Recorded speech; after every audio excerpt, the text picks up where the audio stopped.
So Kantara ಜರ್ನಿನೇ ತುಂಬ ವಿಶೇಷವಾದಂಥ journey sir. ಅದು ನನಗೆ ಒಂದು ಸಿನಿಮಾ ಕೆಲಸ ಅನ್ನೋದಕ್ಕಿಂತ ಮೀರಿ ಒಂದು ದೈವಿಕ ಶಕ್ತಿಯ ಒಂದು ಆಶೀರ್ವಾದ ನಮ್ಮ ಮೇಲೆ ಇದ್ದಂಥ ಒಂದು ಜರ್ನಿ ಸರ್ ಅದು. ಈಗ ಕೆಲವೊಂದು ಕಡೆ ನಾವು ದೇವ್ರದ್ದು ಏನಾದರೂ ಕೆಲಸಗಳು ಮಾಡಬೇಕಾದ್ರೆ ಅವ್ರೊಂದು ದೇವಸ್ಥಾನದ ಕೆಲಸ ಆಗಿರ್ಬೋದು, ಯಾವುದೋ ಒಂದು ಸೇವೆ ಆ ಟೈಮಲ್ಲಿ ಒಂದು ವೈಬ್ ಇರುತ್ತಲ್ವ ನಮಗೆ, ಅಂಥ ವೈಬ್ ನಮಗೆ ಕೆಲಸ ಮಾಡ್ಬೇಕಾದ್ರೆ ಬರುವಂಥ ಒಂದು ಸಿನಿಮಾ. ಏನು ಹೇಳ್ತೀರಾ ಸರ್, ಕಾಂತಾರದ ಗೆಲುವು ಈ ರೀತಿಯಾಗಿ ಹೋಗ್ತದೆ ನಮ್ಮ ಕನ್ನಡದ ಸಿನಿಮಾ, ಕನ್ನಡಿಗರ ಒಂದು ಶ್ರಮ, ಆ ಪ್ರತಿಫಲಕ್ಕೆ ಎಷ್ಟು ಖುಷಿಯಾಗುತ್ತೆ ಆ ತಂಡದಲ್ಲಿ ನೀವು ಒಬ್ರು. ಸೊ ಕಾಂತಾರದ ಗೆಲುವು ಕೇವಲ ಕಾಂತಾರದ ಗೆಲುವು ಮಾತ್ರ ಅಲ್ಲ, ಕನ್ನಡ ಚಿತ್ರರಂಗದ ಗೆಲುವು. ಯಾಕಂದರೆ ಇಷ್ಟೊಂದು ವರ್ಷದ ಇತಿಹಾಸ ಇರುವಂಥ ನಮ್ಮ ಸಿನಿಮಾ, ಎಷ್ಟೆಷ್ಟು ಅದ್ಭುತವಾದ ಸಿನಿಮಾಗಳನ್ನು ಕೊಟ್ಟಿದ್ದೀವಿ. ಆ ಎಲ್ಲ ಸಿನಿಮಾಗಳನ್ನು ಬೇರೆ ರಾಜ್ಯದವರು ಕೂಡ ಕೊಂಡಾಡಿ ಎಷ್ಟೋ ಸಿನಿಮಾಗಳು, ಅದ್ಭುತವಾದ ಸಿನಿಮಾಗಳು ರೀಮೇಕ್ ಆಗಿದೆ. ಸೊ ಆ ಘನತೆಯನ್ನು ಮತ್ತೆ ಇನ್ನೊಂದು ಲೆವೆಲಿಗೆ ತೊಗೊಂಡು ಹೋಗುವಂಥ ಕೆಲಸವನ್ನು ಇತ್ತೀಚಿನ ದಿನಗಳಲ್ಲಿ ಕಾಂತಾರ ಮಾಡ್ತಿದೆ ಅನ್ನೋದು ದೊಡ್ಡ ಖುಷಿ ಸರ್. ಯಾಕಂದರೆ ಆಲ್ ಓವರ್ ಇಂಡಿಯಾ ಆ್ಯಂಡ್ ವರ್ಲ್ಡಲ್ಲಿ ಮಾತಾಡ್ತಾ ಇದ್ದಾರೆ ಅನ್ನೋದು. ರೀಸೆಂಟಾಗಿ ರಿಷಬ್ ಸರ್ ಅಮಿತಾಬ್ ಬಚ್ಚನ್ ಅವ್ರ ಎದುರುಗಡೆ ಕೂತ್ಕೊಂಡು ಮಾತಾಡ್ತಿರೋದು ನೋಡಿದಾಗಲೇ ಒಂದು ಖುಷಿ ಆಗೋಯ್ತು. ಅಂದರೆ ಒಂದು ಸಿನಿಮಾ, ಒಂದು ಸಂಸ್ಕೃತಿ, ಒಂದು ಮಣ್ಣಿನ ಒಂದು ಪರಂಪರೆ ಇಷ್ಟು ದೊಡ್ಡ ಮಟ್ಟದಲ್ಲಿ ಒಂದು ಹೋಗಿದೆ ಅನ್ನೋದು ದೊಡ್ಡ ಸಂಭ್ರಮ ಸರ್. ಅದು ಏನು ಹೇಳ್ತೀರಾ ಸರ್, ಶೆಟ್ಟರ ಶ್ರಮದ ಬಗ್ಗೆ, ಅವರ ಒಂದು ಕಲ್ಪನೆ, ಅವರ ಒಂದು ಯೋಚನೆ, ಕನಸಿನ ಬಗ್ಗೆ ಏನು ಹೇಳ್ತೀರಾ? ಯಾಕಂದ್ರೆ ಅವ್ರ ಜೊತೆ 2 ಸಿನಿಮಾದಲ್ಲಿ ಕೆಲಸ, ಸಾಹಿತ್ಯ ಬರೆದಿದ್ದೀನಿ ಚಿಕ್ಕದಾಗೂ ಇರುತ್ತೆ ಅನ್ನೋದು ಕಂಡ, ಖಂಡಿತವಾಗ್ಲೂ ಅವರ ಒಂದು ಜರ್ನಿನ ಒಂದು ಜಲಕ್ ನಿಮ್ಮ ಹತ್ರ ಸಿಕ್ಕಿರುತ್ತೆ. ಹೌದು. ಸೊ ಒಂದು ವಿಷನ್ ಇದ್ದರೆ, ಸೊ ಅದ್ರ ಹಿಂದ್ಗಡೆ ಎಷ್ಟು ಶ್ರಮ ಪಡಬೇಕು, ಬರೀ ಹಾರ್ಡ್ ವರ್ಕ್ ಮಾತ್ರ ಅಲ್ಲ, ಸ್ಮಾರ್ಟ್ ವರ್ಕ್, ಹಾರ್ಡ್ ವರ್ಕ್ ಎರಡೂ ಹೇಗೆ ಮಾಡಬೇಕು ಅನ್ನೋದನ್ನು ಪ್ರಾಬಬ್ಲಿ ರಿಷಬ್ ಸರ್ ಒಂದು ಒಳ್ಳೆಯ ಎಕ್ಸಾಂಪಲ್ ಅವ್ರಿಗೆ. ಫಸ್ಟ್ ಕಾಂತಾರ ಆಗಿರ್ಬೋದು, ಸೆಕೆಂಡ್ ಆಗಿರ್ಬೋದು, ಆ್ಯಂಡ್ ಅವರು ರೈಟಿಂಗಿಗೆ ಕೊಡೋ ಟೈಮ್ ಆಗಿರ್ಬೋದು, ಆ್ಯಂಡ್ ಡೀಟೇಲಿಂಗ್ ಆಗಿರ್ಬೋದು, ಇದೆಲ್ಲವೂ ಕೂಡ. ಆ್ಯಂಡ್ ಯಾವುದೇ ಸಿನಿಮಾ ನೋಡಿ ನಿಮಗೆ ಎಂಟರ್ಟೈನ್ಮೆಂಟ್ ಅಂತ ಗ್ಯಾರಂಟೆಡ್ ಆಗಿರುತ್ತೆ. ಒಂದು ಕಾಮಿಡಿ ಆಗಿರಬಹುದು, ಅಥವಾ ಮ್ಯೂಸಿಕ್ ಆಗಿರ್ಬೋದು, ಆ್ಯಕ್ಷನ್ಸ್ ಆಗಿರ್ಬೋದು. ಸೊ ಇದೆಲ್ಲವನ್ನು ಮೀರಿ ತೆರೆ ಹಿಂದೆ ನಾನು ಅವ್ರನ್ನ ಈ ಸಿನಿಮಾ ಕೆಲಸ ಮಾಡಬೇಕಾದ್ರೆ ತುಂಬ ಹತ್ತಿರದಿಂದ ನೋಡಿದೆ. ಅವರೆಲ್ಲ ಪ್ರೆಷರ್ಗಳನ್ನು ಹ್ಯಾಂಡಲ್ ಮಾಡ್ತಾ ಇದ್ದಂಥ ರೀತಿ. ಅವ್ರು ಹಾರ್ಡ್ಲಿ 2 ರಿಂದ 3 ಅವರ್ ಮಲಗ್ತಾ ಇದ್ರೇನೋ ಅಷ್ಟೇ. ಎಂಡಲ್ಲಿ ಒಂದಿನ ಅಂತೂ ನಾನು ಅರ್ಧ ಗಂಟೆ ಮಲಗಿದ್ದು ನೋಡಿದ್ದೀನಿ, ನಾನು ಸಾಂಗ್ ಬರೆಯೋಕ್ಕೆ ಹೋದ ದಿನ. ಸೊ ಅವ್ರಿಗೆ ನಿದ್ದೆ ಮಾಡೋಕ್ಕೆ ಟೈಮೇ ಇಲ್ಲ ಒಂದು. ಆ್ಯಂಡ್ ನಿದ್ದೆ ಮಾಡದೇ ಇದ್ದರೂ ಕೂಡ ಎನರ್ಜಿ ಕ್ಯಾರಿ ಆಗೋದಿದೆಯಲ್ಲ, 24/7 ಎನರ್ಜಿ ಕ್ಯಾರಿ ಮಾಡೋದಿದೆಯಲ್ಲ, ಅದು ತುಂಬ ದೊಡ್ಡದು. ಅವ್ರು ಎನರ್ಜಿ ಕ್ಯಾರಿ ಮಾಡೋದು ದೊಡ್ಡದು, ಆ ಎನರ್ಜಿಯನ್ನು ಮತ್ತೆ ಎಲ್ರಿಗೂ ಪಾಸ್ ಮಾಡೋದಿದೆಯಲ್ಲ, ಸುತ್ತಮುತ್ತ ಇರೋರು ಎಲ್ರಿಗೂ ಪಾಸ್ ಮಾಡಿ ಆ ಒಂದು ಔಟ್ಪುಟ್ಟನ್ನು ತೆಗೆಯೋದಿದೆಯಲ್ಲ, ಅದು ತುಂಬ ಗ್ರೇಟ್ ಅನಿಸುತ್ತೆ ನನಗೆ ಅವ್ರು ನೋಡಿದಾಗ. ನಿದ್ದೆ ಮಾಡಕ್ಕೆ ಬಿಟ್ಟರೆ ಸರ್, ಹಾಡು ಬರೆಯಕ್ಕೆ ಹೋದಾಗ ಅವ್ರು ನಿದ್ದೆ ಮಾಡಿರಲಿಲ್ಲ. ಆವತ್ತು ನೈಟ್ ಹಾಡು ಫೈನಲ್ ಆದ ದಿನ ಕಂಪ್ಲೀಟ್ ನೈಟ್ ನಾನು ಎಚ್ಚರ ಇದ್ದೆ. ಅವರು 3:30 ಅಷ್ಟೊತ್ತಿಗೆಲ್ಲ ಹಾಡು ಫೈನಲ್ ಆದರೆ ಅವರೊಂದು ಅರ್ಧ ಗಂಟೆ ಮಲಗಿ ಎದ್ದು ಮತ್ತೆ ಅವರು ಬಾಂಬೆಗೇನೋ ಹೋಗಬೇಕಿತ್ತು, ಹೊರಟರು. ಸೊ ಅದೇ ನಾನು ಅವತ್ತು ನೋಡಿದ್ದು. ಅರ್ಧ ಗಂಟೆಯಲ್ಲೇ ಅವ್ರದ್ದು, ನಾವು 7 ರಿಂದ 8 ಅವರ್ ಏನು ನಿದ್ದೆ ಮಾಡ್ತೀವಿ, ಅರ್ಧ ಗಂಟೆ ಅಷ್ಟೇ ನಿದ್ದೆ ಮಾಡಿಬಿಟ್ಟು ಅವರು ಆಮೇಲೆ ಹೊರಟರು. ಸೊ ಅದಾದಮೇಲೆ ನಾನು ನಿದ್ದೆ ಮಾಡಿದೆ. ಹೀಗೆ ನಮಗೆ ನಿದ್ದೆ ತಡೆಯೋದು ತುಂಬ ಕಷ್ಟ. ಅದು ರಾತ್ರಿ ಒಂದು ಹಂತದವರೆಗೆ ತಲೆ ಓಡುತ್ತೆ, ಆಮೇಲೆ ಓಡಲ್ಲ.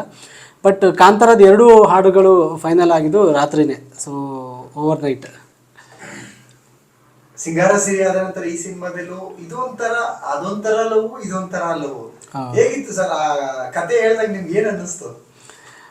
ಅದೇ ನೀವೇ ಹೇಳ್ದಂಗೆ, ಅದು ಸಿಂಗಾರ ಸಿರಿ ಅದು ಒಂದು ಪ್ಯಾಟರ್ನ್ ಆಫ್ ಲವ್, ಮತ್ತು ಆ ಜಾನರ್ ಆಗಿರ್ಬೋದು.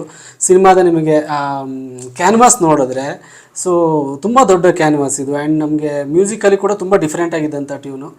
ಆ ಟ್ಯೂನ್ ಡಿಫ್ರೆಂಟ್ ಆಗಿರೋದಕ್ಕೆ, ಆ್ಯಂಡ್ ಅದು ತುಂಬ ರೆಗ್ಯುಲರ್ ಲವ್ ಅಲ್ಲ ಅದು. ಈ ಸಿನಿಮಾದಲ್ಲಿರುವಂಥ ಲವ್ ಇದೆಯಲ್ಲ, ಅದು ನಿಮಗೆ ಸಿನಿಮಾ ನೋಡಿದಾಗ ಗೊತ್ತಾಗುತ್ತೆ. ಸೊ ಅಲ್ಲಿ ಅಂಡರ್ ಕರೆಂಟಲ್ಲಿ ನಾವು ಒಂದಿಷ್ಟು ವಿಚಾರಗಳನ್ನು ಹೇಳಬೇಕು, ತುಂಬ ಸೆಟಲಾಗಿ ಹೇಳಬೇಕಿತ್ತು. ಅದು ನಮಗೆ ಒಂದು ರೆಗ್ಯುಲರ್ ಲವ್ ಸಾಂಗ್ ಥರ ಕಾಣಿಸಿದ್ರು ಕೂಡ, ಆಮೇಲೆ ಸಿನಿಮಾ ನೋಡಿ ಆದಮೇಲೆ ಹೌದಲ್ವ, ಈ ಸಾಲ ಯಾಕೆ ಬರೆದಿದ್ದಾರೆ ಅನ್ನೋದು ಒಂದು ಗೊತ್ತಾಗಬೇಕು ಅನ್ನೋ ಒಂದು ಇದರಲ್ಲೇ ವರ್ಕ್ ಮಾಡಿದ್ದು. ಹಾಗಾಗಿ ತುಂಬ ವರ್ಷನ್ಸ್ಗಳು, ತುಂಬ ಟೈಮ್ ತೊಗೊಂಡು ಬರೆದಂಥ ಹಾಡಿದು.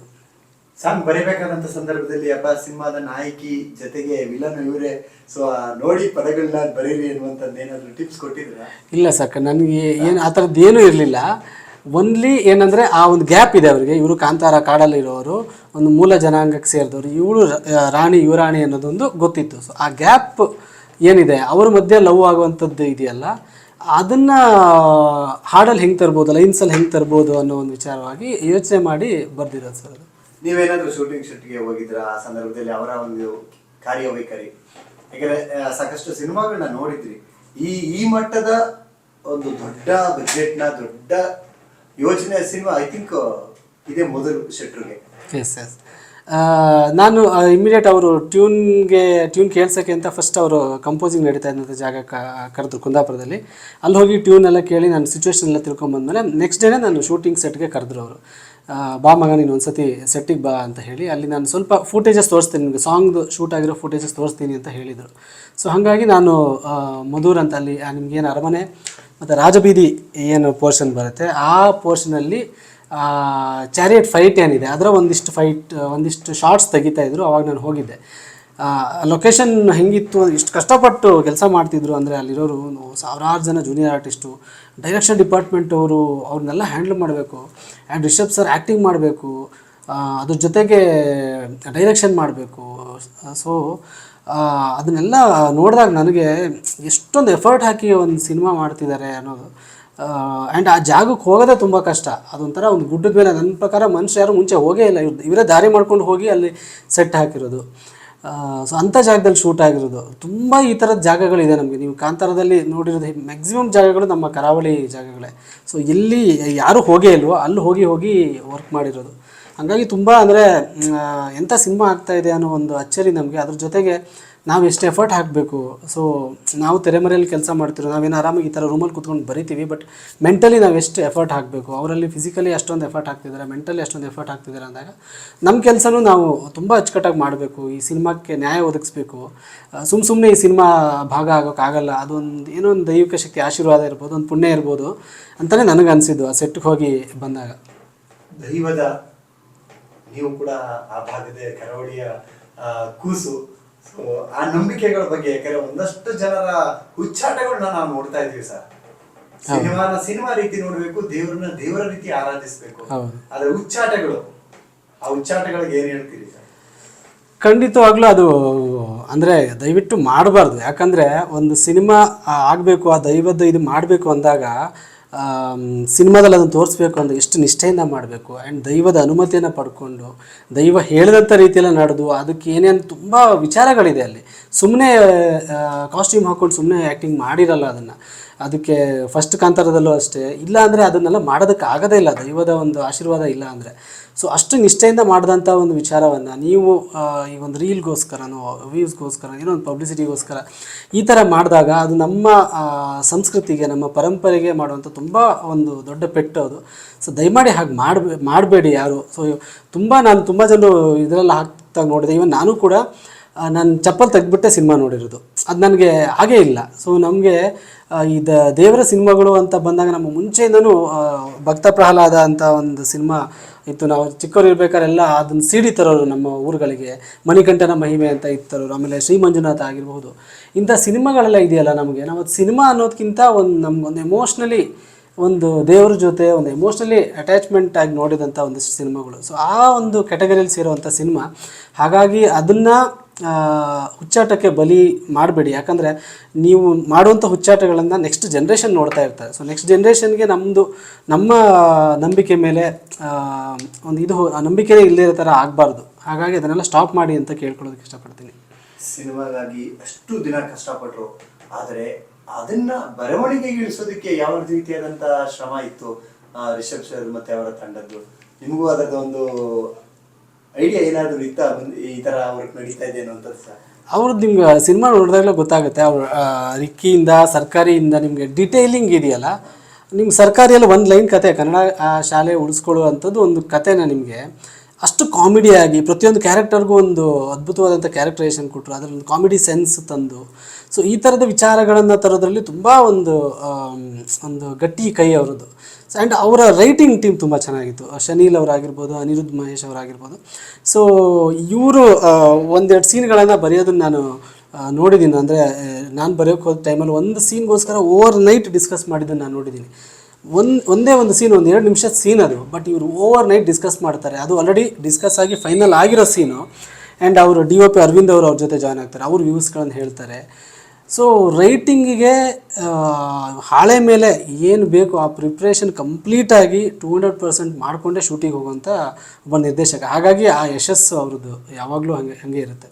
ನೀವು ಕಂಡ ಹಾಗೆ ಶೆಟ್ಟರ್ ಸ್ಟ್ರೆಂತ್ ಸರ್, ವೀಕ್ನೆಸ್ ಅವರ ಸ್ಟ್ರೆಂತ್ ಅಂದರೆ ಬದುಕು, ಬದುಕಿ ಬಂದಂಥ ರೀತಿ, ಮತ್ತು ಅವ್ರ ಲೈಫಲ್ಲಿ ಅವರು ಎದುರಾದಂಥ ಪಾತ್ರಗಳು, ಮತ್ತು ಆ ಪಾತ್ರಗಳನ್ನೆಲ್ಲ ಅವ್ರು ನೆನಪಿಟ್ಕೊಂಡಿರೋದು, ಅಲ್ಲಿ ಎಲ್ಲ ಪಾತ್ರಗಳದ್ದು ಒಂದಿಷ್ಟು ವಿಚಾರಗಳನ್ನು ಅವರು ಕ್ಯಾರಿ ಮಾಡಿರೋದಿದೆಯಲ್ಲ, ಅದೇ ಅವರ ಸ್ಟ್ರೆಂತು. ಸೊ ನಿಮಗೆ ಪ್ರತಿಯೊಂದು ಸಿನಿಮಾದಲ್ಲೂ ಅವ್ರು ಯಾವುದೋ ಒಂದು ಅವರೆಲ್ಲ ಊರಲ್ಲಿ ನೋಡಿರೋ ಒಂದು ಪಾತ್ರ ಇನ್ಸ್ಪಿರೇಷನ್ ಆಗಿ ಬಂದಿರುತ್ತೆ. ಈ ರೀತಿಯ ಒಂದಿಷ್ಟು ವಿಚಾರಗಳು ಅವ್ರಿಗೆ ತುಂಬ ಸ್ಟ್ರೆಂತ್ ಅನಿಸುತ್ತೆ. ಅವರು ಮಾತಾಡಬೇಕಾದ್ರೂ ಅದು ಅನಿಸುತ್ತೆ ನಮಗೆ, ಅವರ ನಮ್ಮ ಕರಾವಳಿ ಮಣ್ಣಿನ ಒಂದು ಫ್ಲೇವರ್ ಏನಿದೆ ಅದರಲ್ಲಿರೋ ಕಥೆಗಳನ್ನಾಗಿರ್ಬೋದು, ಅದರ ಮತ್ತು ಅವರು ಬೆಳೆಬಂದಂಥ ರೀತಿ ಆಗಿರಬಹುದು.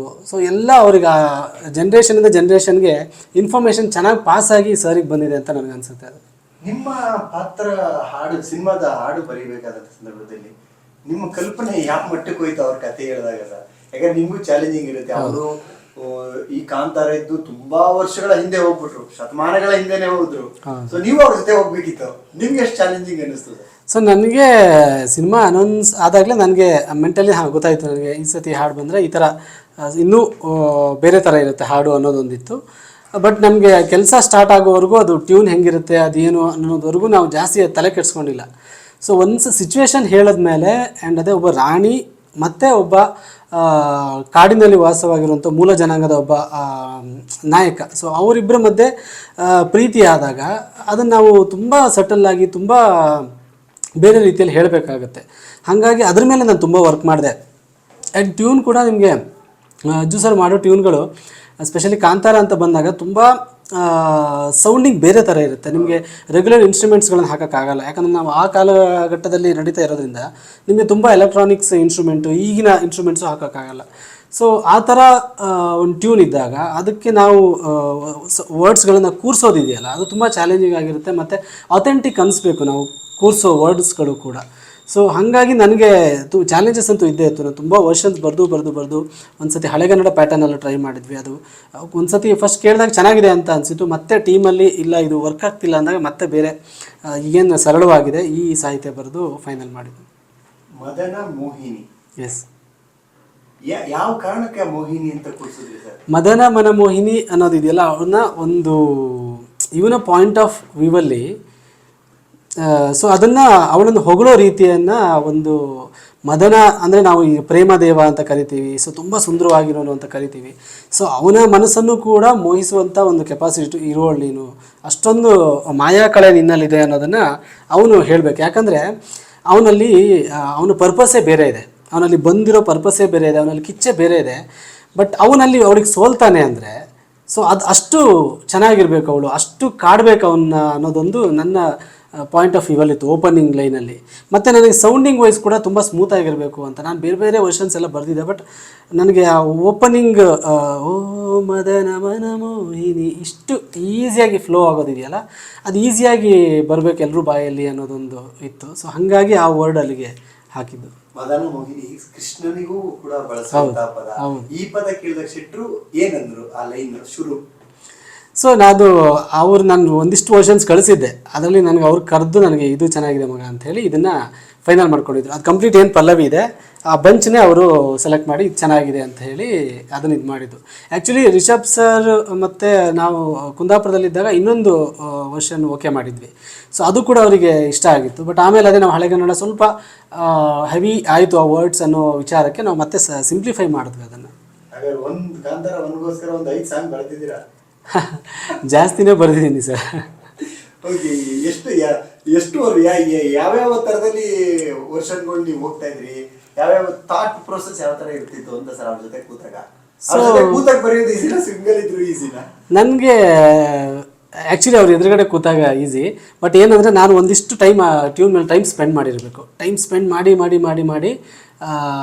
ಬೇರೆ ಬೇರೆ ವರ್ಷನ್ಸ್ ಎಲ್ಲ ಬರ್ದಿರ್ತೀನಿ. ಯಾಕಂದರೆ ರಿಷಬ್ ಸರ್ ಕೂಡ ಅವ್ರು ಲಿಮಿಟ್ ಮಾಡ್ಕೊಂಡಿರಲ್ಲ, ಇದು ಹೀಗೆ ಬೇಕು ಇಂಥದ್ದೇ ಬೇಕು, ಲಿಮಿಟ್ ಮಾಡ್ಕೊಳ್ಳಲ್ಲ ಅವರು. ಸೊ ನೀನು ಬರೀ ಮಗ ಏನು ಬರುತ್ತೆ ನೋಡೋಣ, ಅದರಲ್ಲಿ ಯಾವ್ದು ಬೆಸ್ಟ್ ಬರುತ್ತೆ ನೋಡೋಣ ಅನ್ನೋ ಥರ ಅವ್ರು ನನಗೆ ಫ್ರೀ ಟೈಮ್ ಕೊಡ್ತಾರೆ. ಸೊ ನನಗೆ ಆಲ್ಮೋಸ್ಟ್ 4-5 ಮಂತ್ಸ್ ನೀವು ಬರೀ ನನಗೆ ನಾನು ಶೂಟಿಂಗಲ್ಲಿ ಆದಮೇಲೆ ಕೂತ್ಕೊಂಡು ಫೈನಲ್ ಮಾಡೋಣ ಅಂತಲೇ ಹೇಳಿದ್ದೆ ಅದನ್ನ. ಸೊ ನನಗೆ ಅವ್ರ ಎದುರುಗಡೆ ಕೂತಾಗ ಏನಕ್ಕೆ ಈಸಿ ಆಗುತ್ತೆ ಅಂದರೆ ಅವರು ಅದ್ರ ಬಗ್ಗೆ ಮಾತಾಡ್ತಾ ಹೋಗ್ತಾರೆ, ಇನ್ಪುಟ್ಸ್ ಕೊಡ್ತಾ ಹೋಗ್ತಾರೆ. ಹಿಂಗೆ ಹೋದರೆ ಹೆಂಗೆ, ಈ ಥರ ಮಾಡಿದ್ರೆ ಹೆಂಗೆ, ಇಲ್ಲಿ ಈ ಥರ ಥಾಟ್ಸ್ ತಂದರೆ ಹೆಂಗೆ ಅನ್ನೋ ಥರ ಯಾವಾಗಲೂ ಹೇಳ್ತಾನೆ ಇರ್ತಾರೆ. ನನಗೆ ಸಿಂಗಾರ ಸಿರಿಯ ಬರೆಯುವಾಗ ಆಕಾಶವಾಣಿ ವರ್ಡ್ ಕೊಟ್ಟಿದ್ದೆ ರಿಷಬ್ ಸರ್. ಮಗ ಆಕಾಶವಾಣಿ ವರ್ಡ್ ಹೆಂಗಿದೆ ಅಂತ ಕೇಳಿದ್ರು. ಸರ್ ಚೆನ್ನಾಗಿದೆ ಸರ್, ಎಲ್ಲಾದರೂ ಕೂರ್ಸೋಕ್ಕಾಗುತ್ತಾ ನೋಡು ಅಂತ ಹೇಳಿದ್ರು. ನಾನು ಅವಾಗ ಪಿಸುಮಾತಿನ ಪಂದ್ಯಾವಳಿ ಉಸಿರಲ್ಲೇ ಕವಿತೆಯಾಗಿದೆ ಅಂತ ಬರೆದಿದ್ದೆ. ಸೊ ಅದನ್ನು ಅವ್ರು ಆಕಾಶವಾಣಿ ಅಂತ ಹೇಳ್ತಂಗೆ ನಾನು ಅಲ್ಲಿ ಕೂರಿಸ್ಬೋದಲ್ಲ ಅಂತ ಹೇಳಿ ಪಿಸುಮಾತಿನ ಪಂದ್ಯಾವಳಿ ಆಕಾಶವಾಣಿಯಾಗಿದೆ ಅಂತ ಹೇಳಿ ನಾನು ಅದನ್ನು ಬರೆದಿದ್ದು. ಸೊ ಆವಾಗ ಆ ಥರ ಇನ್ಪುಟ್ಸ್ಗಳನ್ನು ಕೊಡ್ತಾನೆ ಹೋಗ್ತಾರೆ, ನಿಮಗೆ ಆವಾಗ ಇನ್ನೂ ಬೇರೆ ಬೇರೆ ಥಾಟ್ಸ್ಗಳು ಓಪನ್ ಆಗ್ತಾ ಹೋಗುತ್ತೆ.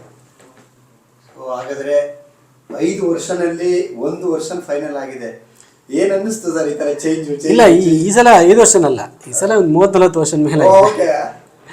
ಸೊ ಅಂದರೆ ನಾನು ಫಸ್ಟ್ 4 ಲೈನ್ಸ್ ಮಾತ್ರ ಸರ್ ಹೇಳಿದ್ರು, ಫಸ್ಟ್ 4 ಲೈನ್ಸ್ ಮಾತ್ರ ನೀನು ಪಲ್ಲವಿ ವರ್ಕ್ ಮಾಡು, ಫುಲ್ ಬರೆಯೋದು ಬೇಡ, ಫಸ್ಟ್ 4 ಲೈನ್ಸ್ ಕ್ಯಾಚ್ ಆದಮೇಲೆ ನೀನು ಆಮೇಲೆ ಬರೀತೀಯ ಅದನ್ನ, ಫಸ್ಟ್ 4 ಲೈನ್ಸ್ ಕ್ರ್ಯಾಕ್ ಮಾಡು ಅಂತ ಹೇಳಿದ್ರು. ಹಾಗಾಗಿ ನಾನು 5 ತಿಂಗಳು ಇತ್ತಲ್ವಾ, ಸೊ ಬರೆದು ಕಳಿಸ್ತಾ ಇದ್ದೆ. ಹೆಚ್ಚು ಕಮ್ಮಿ 1-2 ಅಂದರೆ ಏನಿಲ್ಲ, ಬೆಳಗ್ಗೆ ಕೂರ್ತಿದ್ದೆ, ಬೆಳಗ್ಗೆ 1 hour 2 hour ನಾನು ಸ್ಪೆಂಡ್ ಮಾಡಿಬಿಟ್ಟು ಬರೆದು ಕಳಿಸಿ ಮತ್ತೆ ಮುಂದಿನ ಕೆಲಸ ಆ ಥರ. ಚರಣ ಏನಿಲ್ಲ, ಚರಣ ನಂದು 2ನೇ ವರ್ಷನ್ ಅಷ್ಟೇ. ಅದು ಫಸ್ಟ್ ವರ್ಷನ್ ಒಂದು ಏನು ಬರೆದಿದ್ವಿ ಅದರಲ್ಲೇ ಮತ್ತೆ ಬೆಟರ್ ಮಾಡಿದೆ ಅಷ್ಟೇ. ಚರಣ 2ನೇ ವರ್ಷನ್, 1 ವರ್ಷನ್ ಬರೆದಿದ್ದೆ, ಈಗೇನು ಮಧುರ ಮೆಲ್ಲುಸಿರ ಸವಿನಾದ ಇದೆ, ಅದನ್ನು ಲಾಸ್ಟ್ ದಿನ ಮತ್ತೆ ಪಲ್ಲವಿ ನಾವು ಫೈನಲ್ ಮಾಡೋ ದಿನ ಮತ್ತೆ 1-2 ಲೈನ್ಗಳನ್ನು ಸ್ವಲ್ಪ ಚೇಂಜಸ್ ಮಾಡ್ಕೊಂಡೆ. ಅದರ್ವೈಸ್ ಪಲ್ಲವಿ ಫಸ್ಟ್ ವರ್ಷನಲ್ಲಿ ಓಕೆ ಆಗಿತ್ತು. ಈ ರೀತಿಯಾದಂತಹ ಬರವಣಿಗೆಯ ಜೊತೆ ಇರುವಂತಹ ಒಂದು ನಿಮ್ಮ ಕಾದಾಟ ಬೇರೆ ಬೇರೆ ಪ್ರಾಜೆಕ್ಟ್ಗಳಿಗೆ ಎಷ್ಟು ಉಪಯೋಗ ಆಗ್ಬೋದು ಸರ್? ಇಲ್ಲ, ಖಂಡಿತ ಉಪಯೋಗ ಆಗುತ್ತೆ ಸರ್. ಯಾಕಂದರೆ ನಮಗೆ ಬರಿತಾ ನಾವು ಬೇರೆ ಬೇರೆ ಥರ ಯೋಚನೆ ಮಾಡ್ತೀವಲ್ವ. ಸೊ ಅದು ನೆಕ್ಸ್ಟ್ ಯಾವುದೋ ಒಂದು ಸಿನಿಮಾಗೆ ಹಾಡು ಬರಿಬೇಕಾದ್ರೆ ನಾನು ಈ ಥರ ಯೋಚನೆ ಮಾಡಿದ್ನಲ್ಲ, ಅದು ಇಲ್ಲಿ ಚೆನ್ನಾಗಿ ಕೂರುತ್ತಲ್ಲ ಅನ್ನೋ ಥರ ಒಂದು ಇದಾಗುತ್ತೆ. ಮತ್ತು ನಮ್ಮ ಬ್ರೈನ್ ಅನ್ನೋದಿದೆಯಲ್ಲ, ಅದು ಟ್ರೈನ್ ಆಗ್ತಾ ಹೋಗುತ್ತೆ, ಶಾರ್ಪ್ ಆಗ್ತಾ ಹೋಗುತ್ತೆ, ಆ್ಯಂಡ್ ನಮ್ಮ ಪೇಷನ್ಸ್ ಲೆವೆಲ್ ಜಾಸ್ತಿ ಆಗುತ್ತೆ. ಸೊ ಅದು ನಮ್ಮ ಕಲಿಕೆನೇ ಸರ್, ಅಂದರೆ ಒಂದು ಪ್ರಾಕ್ಟೀಸ್ ಅನ್ನೋ ಥರನೇ ನಾನು ಅಂದ್ಕೊಂಡಿದ್ದು. ಸೊ ಒಬ್ಬ ತಂತ್ರಜ್ಞರು ನಟರಿಗೂ ಒಂದು ವ್ಯತ್ಯಾಸ ಇದೆ. ಒಬ್ಬ ನಟ ಸೂಪರ್ ಹಿಟ್ ಸಿನಿಮಾ ಆದ ತಕ್ಷಣ ಹಿಡಿತಾರೆ, ಆದರೆ ಈ ಸಿನಿಮಾದಲ್ಲಿ ಕಾಂತಾರ ಇರ್ಬೋದು, ನಮ್ಮ ಇತ್ತೀಚೆಗೆ ಬಂದಿರುವಂಥ ಸಿನಿಮಾಗಳಲ್ಲಿ ಕೂಡ ಬಂದಿರುವಂಥ ಹಾಡುಗಳು ಅಂತಂದಾಗ ಒಂದು ಮೆಲೋಡಿ ಇರಲಿ, ಒಂದು ಚೆನ್ನಾಗಿರುವಂಥದ್ದು ಮತ್ತೆ ಬರೆದಿದ್ದಾರ, ಈ ಥರದ ಒಂದು ಟ್ರ್ಯಾಕು ಹೋಗ್ತಾರೆ ನಮ್ಮ ಸಂಗೀತ ಪ್ರೇಮಿಗಳು ಸರ್. ಆ ಥರದ ಒಂದು ಇಂಪ್ಯಾಕ್ಟ್ ನಿಮ್ಮ ಬರವಣಿಗೆ ಶೈಲಿಯಲ್ಲಿ ಇದೆ ಅನ್ನುವಂಥದ್ದು ಖುಷಿ ಆಗುತ್ತೆ ಸರ್ ಈ ಥರ ಕೇಳಿದಾಗ. ಯಾಕಂದರೆ ನಾವು ಹಾಡು ಬರಿಬೇಕು ಅಂತ ಬಂದಾಗ ಹೀಗೆಲ್ಲ ಆಗುತ್ತೆ, ಈ ಥರ ಇಷ್ಟು ದೊಡ್ಡ ಸಿನಿಮಾಗಳ ಜೊತೆ ಕೆಲಸ ಮಾಡ್ತೀವಿ, ಅದರಲ್ಲೇ ಬದುಕು ಕಟ್ಕೋತೀವಿ ಅಂತ ಖಂಡಿತವಾಗ್ಲೂ ಅಂದ್ಕೊಂಡಿಲ್ಲ. ಆಸೆ ಇದ್ದರೂ ಕೂಡ ಎಲ್ಲೂ ಅಂದ್ಕೊಂಡಿರಲಿಲ್ಲ. ಬಟ್ ಒಂದೊಂದೇ ಹಂತವಾಗಿ ಒಂದಿಷ್ಟು ನಾವು ಓದಿದಂಥ ಪುಸ್ತಕಗಳು, ನಾವು ನೋಡಿದಂಥ ಸಿನಿಮಾಗಳು, ಕೇಳಿದಂಥ ಹಾಡುಗಳು, ಎಲ್ಲದಕ್ಕಿಂತ ಹೆಚ್ಚಾಗಿ ನಾವು ಬದುಕಿ ಬಂದಂಥ ರೀತಿ ಇದೆಯಲ್ಲ, ಅದೆಲ್ಲವೂ ಇಂಪ್ಯಾಕ್ಟ್ ಆಗಿ ಹಾಡುಗಳ ಮೂಲಕ ಆಚೆ ಬಂದು ಅದಕ್ಕೆ ಜನ ಕೇಳಿ ಪ್ರೋತ್ಸಾಹಿಸಿ. ಆ್ಯಂಡ್ ಇತ್ತೀಚೆಗೆ ಮೀಡಿಯಾಗಳು ಅಷ್ಟೇ, ನಮಗೆ ಮುಂಚೆ ಎಲ್ಲ ನಾವು ಯಾವ ಸಾಹಿತ್ಯಗಳದ್ದು ಅಂದರೆ ಒಬ್ವಿಯಸ್ಲಿ ಅವಾಗ ಡಿಜಿಟಲ್ ಏನೂ ಇರಲೇ ಇಲ್ಲ. ಸೊ ಪೇಪರೆಲ್ಲ ಓದ್ತಿದ್ದು ಬಿಟ್ಟರೆ ಯಾರ್ದು ನಮಗೆ ವೀಡಿಯೋಸ್ ನೋಡೋಕ್ಕೆಲ್ಲ ಸಿಗ್ತಿಲ್ಲ. ಬಟ್ ಇತ್ತೀಚೆಗೆ ತೆರೆಮರೆ ಆಚೆ ಇರೋನು ನೀವು ಕರೆಸಿ ಈ ಥರ ಇಂಟರ್ವ್ಯೂ ಮಾಡ್ತಿರೋದಾಗಿರ್ಬೋದು, ರೈಟರ್ಸ್ಗೆ ಸ್ಪೆಷಲಿ ತುಂಬ ದೊಡ್ಡ ಬೂಸ್ಟ್ ಅದು. ಸೊ ಈ ಥರದ್ದೆಲ್ಲ ಇದಾದಾಗ ನಮಗೆ ರೀಚ್ ಆಗೋದು ತುಂಬ ಹೆಲ್ಪ್ ಆಗ್ತದೆ ಜನರಿಗೆ. ಆ್ಯಂಡ್ ಎಲ್ಲದಕ್ಕಿಂತ ಹೆಚ್ಚಾಗಿ ಇದನ್ನು ಕೂಡ ನಾವು ಸಿನಿಮಾ ರಂಗಕ್ಕೆ ಬರ್ತೀವಿ ಅಂದ್ಕೊಳ್ಳೆ ಹೀರೋ ಆಗಬೇಕು, ನಿರ್ದೇಶಕರಾಗಬೇಕು ಅನ್ನೋದೆಲ್ಲ ಇರುತ್ತೆ. ಬಟ್ ಬೇರೆ ಬೇರೆ ಡಿಪಾರ್ಟ್ಮೆಂಟ್ಗಳಲ್ಲೂ ಸ್ಕೋಪ್ ಇದೆ, ಅಲ್ಲೂ ಬದುಕು ಕಟ್ಕೋಬೋದು, ಅವರಿಗೂ ಕೂಡ ಒಂದು ಎಕ್ಸ್ಪೋಜರ್ ಸಿಗುತ್ತೆ ಅನ್ನೋದಿದೆಯಲ್ಲ, ಅದು ಇತ್ತೀಚಿನ ದಿನಗಳಲ್ಲಿ ತುಂಬ ಯಥೇಚ್ಛವಾಗಿ ಆಗ್ತಾ ಇದೆ. ಅದೊಂದು ದೊಡ್ಡ ಖುಷಿ ಇದೆ ಸರ್. ನೀವು ಸಕ್ಸಸ್ನ ಎಲ್ಲರೂ ನೋಡ್ತಾ ಇದೀವಿ, ಆದ್ರೆ ಶ್ರಮ ಯಾರಿಗೂ ಗೊತ್ತಾಗಿರಲ್ಲ. ಆದರೂ ಶೆಟ್ರು ಒಂದು ಮಾತು ಹೇಳಿದ್ರು, ನಾನು 5 ಸಲ ಬದುಕು ಬಂದೆ ಅಂತ. ಸೊ ದೈವ, ಸಿನಿಮಾ, ಜೀವನ ಏನ್ ಅನ್ಸುತ್ತೆ ಸರ್ ಈ ತರದ ಒಂದು ಒಂಥರ ಪ್ರಯತ್ನ? ಎಸ್ ಸರ್, ಒಂಥರ ಸಿನಿಮಾ ಯೋಧರು ಅನ್ಬೋದು ಸರ್. ಅವರೆಲ್ಲ ಅವ್ರ ಟೀಮನ್ನು ಅಂದರೆ ಯೋಧರು ದೇಶಕ್ಕೋಸ್ಕರ ಎಷ್ಟು ಕಷ್ಟಪಡ್ತಾರೆ, ಅದು ಆ ರೆಸ್ಪೆಕ್ಟೇ ಬೇರೆ ಸರ್. ಆ ಯೋಧರ ಒಂದು ಕೆಲಸ ಇದೆಯಲ್ಲ, ಅದು ಒಂದು ಪುಣ್ಯದ ಕೆಲಸ.